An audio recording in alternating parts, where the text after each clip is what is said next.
يسعد أوقاتكم. بدي أحكي اليوم عن لبنان، لبناننا كلنا سوا. خلينا نكون كتير واقعيين وموضوعيين. لبنان نكهته إنه رئيسه مسيحي. ليه؟ لأنه مسيحي، يعني بيشرع لك يا حبيب الخمر، بيشرع لك الرقص، بيشرع لك القصير، بيشرع لك المايو، بيشرع لك الحياة، بيشرع لك شو؟ بيشرع لك حريتك كغير طوائف. عرفت علي؟ يعني نحن لازم نكون كلنا باصمين انه الرئيس المسيحي هو انسب رئيس للبنان، مع العلم انه الرئيس المسيحي حبيبي ما هو مش طالع بايده شيء، ما هو قاعد على الكرسي بس، حرام يعني، لا عنده سلطة تنفيذية ولا سلطة تشريعية ولا في يتخذ قرارات بلا غير طوائف. من هون نحن بدنا ننطلق ونتمسك بهيدا الرئيس اللي عطينا هالكم الهائل من الحرية لحتى نقدر نعيش مرتاحين. هلا بدي اجي لك توقيت. هلا كتير ناس ضحكت ومزحت وتوقيت وما توقيت.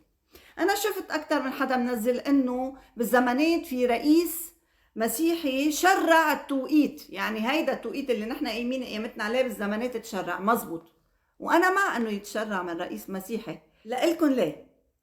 ليكو اذا انتم بالبيت قاعدين وعندكم ناس، وهالناس كتير بيقربوكم، يعني حتى اوقات ابنه الواحد بس يتجوز اذا فات فتح البراد بلا اذن اهله، اهله بيتضايقوا. فرق ما هن يفتحوا له البراد ويقولوا له ماما كول.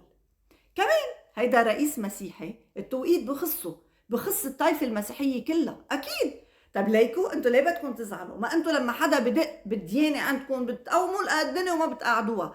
هيدا توقيت مسيحي عالمي، يعني نحن ماشيين على السنه الميلاديه وليس السنه الهجريه بكل موضوعيه.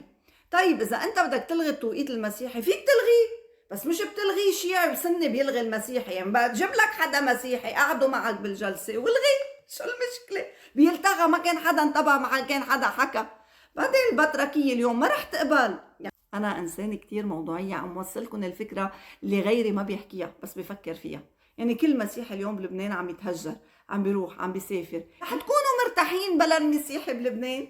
شو عطيكم اوبشنز المسيحي بلبنان؟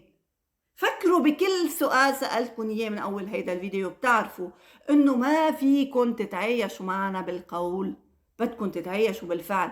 بدك تتقبلني، بدك تحترمني، ما فيك تتخطاني. توقيت مسيحي بسأل البطركية هي المسؤولة المباشرة عن هالمواضيع صارت اللي بتخص المسيحية، لأنه ما عادش في رئيس مسيحي. ويا ريت يا ريت يا ريت بتعجلوا إنه تقعدوا لكم حدا على هالكرسي، لأنه كمان المسيحي عم بحس إنه عم يضطهد بمطرح معين، وانه رايحين صوب الغاء للوجود المسيحي وقراره. مع العلم انه انا على يقين انه الاستاذ بري ما كان عم بيقولها بخلفيه طائفيه، انا اكيده. نحن بنعلم اولادنا بمدارس وجامعات تابعه لنهج الامام موسى الصدر. ليه؟ لانه نحن بنحسهم بيتعايشوا معنا بالفعل مش بس بالقول.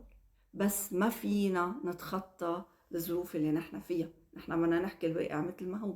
هيك المسيحي بفكر بكل بساطة. مش عم بنتقص ولا عم بنتقد ولا عم بتهم حدا، بس عم قول الواقع مثل ما هو، عم وصف حالي.